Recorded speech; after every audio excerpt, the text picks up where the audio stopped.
Dengan berlarian kecil, siang-siang keluar mengejar Tuan Fu dan sekretarisnya saat meninggalkan rumahnya. "Tolong tunggu sebentar. Nona Yun, kenapa kamu keluar? Hari ini saya mengucapkan terima kasih sekali. Bagaimana kalau aku mengantar kalian?" Sekonyong-konyong Tuan Fu bertanya pada siang-siang. "Berapa umurmu?" Sekretarisnya sangat terheran-heran melihat sikap Tuan Fu. Tuan muda sama sekali tidak pernah menyukai atau menanyai informasi apapun kepada seorang wanita. Ini adalah pertama kalinya Tuan muda bertanya sejak dia lajang selama 31 tahun dan menanyakan tentang usia. Jangan-jangan hati bersih Tuan muda akhirnya sudah mau bermekaran. "Aku 23 tahun." Siang-siang sempat bingung tapi tetap menjawab. Yun siang-siang 23 tahun, nona besar dari Ye Group. Tuan Fu mengulang jawaban siang-siang, 23 tahun. "Lumayan masih kecil, tapi dengan tuan muda kami masih lumayan cocok," celetuk sekretaris Tuan Fu sambil tersenyum. Tuan Fu melirik sekretarisnya dan sekretarisnya tersenyum. "Intinya, hari ini aku sangat berterima kasih kepada kalian. Kalau bukan karena kalian," kedua perempuan itu belum selesai siang-siang berkata, Tuan Fu sudah menyela. "Kalau begitu, bagaimana kau akan berterima kasih kepadaku?" "Hah?" Siang-siang terkejut dengan perkataan Tuan Fu. Mereka terdiam sesaat. "Aku adalah seorang pebisnis. Pebisnis tidak pernah melakukan transaksi yang merugikan." Siang-siang sempat terdiam dan akhirnya menjawab, "Baiklah, kalau begitu masalah tentang kau menabrakku sekarang sudah impas. Kita tidak saling berhutang." Siang-siang merasa berada di atas angin.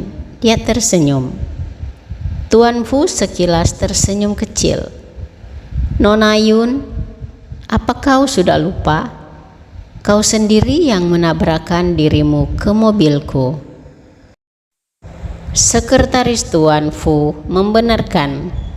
"Iya Nona Yun, kau sendiri yang melamun saat sedang menyeberang jalan dan juga melanggar lalu lintas. Hal ini bisa memeriksanya di kamera CCTV. Untung saja mobil yang kau tabrak itu adalah mobil tuan muda kami. Tuan muda kami memiliki hati yang sangat baik sehingga mengantarkan kamu ke rumah sakit." Siang-siang terdiam mendengar penjelasan mereka. "Apa yang kau inginkan?" Akhirnya siang-siang bisa juga bersuara. "Aku tampaknya tidak punya apapun yang bisa kuberikan padamu." Tuan Fu seperti mengisyaratkan sesuatu dengan melihat ke arah sepatu siang-siang dan menatap siang-siang agar siang-siang melihat ke sepatunya.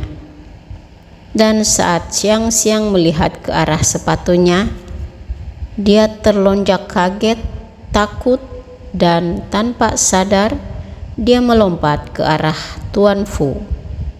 Dia kembali jatuh ke pangkuan Tuan Fu, tapi kali ini sambil merangkul erat bahu Tuan Fu. Tuan Fu tersenyum.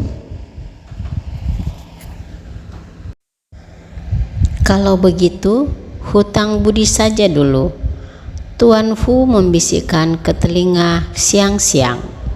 Dan seketika Xiang-Xiang baru tersadar akan apa yang terjadi.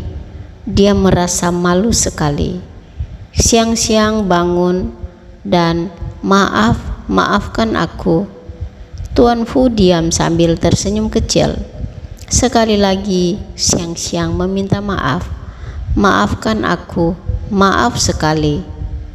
Ingat, kata Tuan Fu sambil mengambil selembar kartu nama dan memberikannya pada Xiang-Xiang.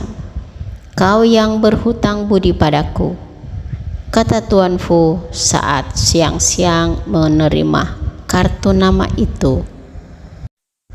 Xiang-Xiang masih terdiam saat Tuan Fu dan sekretarisnya berpamitan. Kalau begitu sampai bertemu lagi di kemudian hari. Xiang-Xiang hanya terdiam, tidak tahu harus berkata apa. Xiang-Xiang hanya menyaksikan kepergian Tuan Fu dan sekretarisnya dengan sikap yang diam serba salah.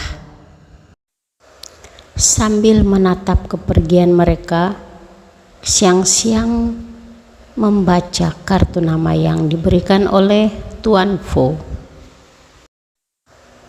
Di salah satu gedung, Tuan Fu sedang menatap HP-nya yang tidak berdering dan tidak ada SMS satupun yang masuk. Apakah dia membaca nomor yang sudah aku berikan, atau dia tidak melihat nomor yang ada di dalam kartu tersebut? Kenapa dia tidak menghubungi sampai saat ini? Di sebuah kamar, Xiang-Xiang sedang menatap kartu nama yang dia terima dari Tuan Fu. Fu Shihan. Xiang-Xiang membaca lagi nama di kartu itu. Semua orang bilang dia sombong dan tidak tahu sopan santun. Tapi yang aku lihat sepertinya tidak seperti itu. Tidak kusangka dia lumayan baik hati. Xiang-Xiang berbicara sendiri dan tanpa sadar, Xiang-Xiang meniru apa yang diucapkan oleh Tuan Fu tadi siang sambil tersenyum. Ingat, kau yang berhutang padaku. Terlihat di kediaman Tuan Fu, saat Tuan Fu sedang menatap layar ponselnya, sekretarisnya masuk dan berdiri dekat Tuan Fu. Sambil bercanda, sekretarisnya berkata, sedang menunggu kabar Tuan. Tuan Fu melirik dan sengaja menarik dasi sekretarisnya dan menyeka ponselnya dengan dasi. Layarnya kotor, kata Tuan Fu karena kedapatan sedang menunggu telepon dari Xiang-Xiang. Sekretarisnya hanya tersenyum senang melihat tingkah Tuan Fu. Katanya dalam hati, pohon yang berumur 1000 tahun akan segera bermekaran. Sambil melirik Tuan Fu dengan senyum yang penuh arti. Terlihat Xiang-Xiang sedang menatap ponselnya dan mulai mengetik. Ponsel Tuan Fu berdering, tanda ada pesan masuk. Perlahan Tuan Fu mengambil ponselnya sambil melihat ke arah lain, memastikan kalau sekretarisnya tidak ada. Tuan Fu membuka ponselnya. Dari Yun Xiang-Xiang. Bagaimanapun juga aku masih harus tetap berterima kasih padamu.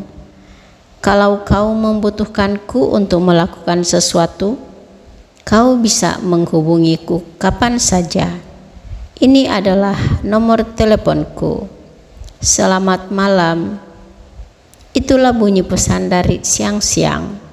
Tuan Fu terlihat sangat bersemangat dan senang saat membaca pesan dari Xiang-Xiang.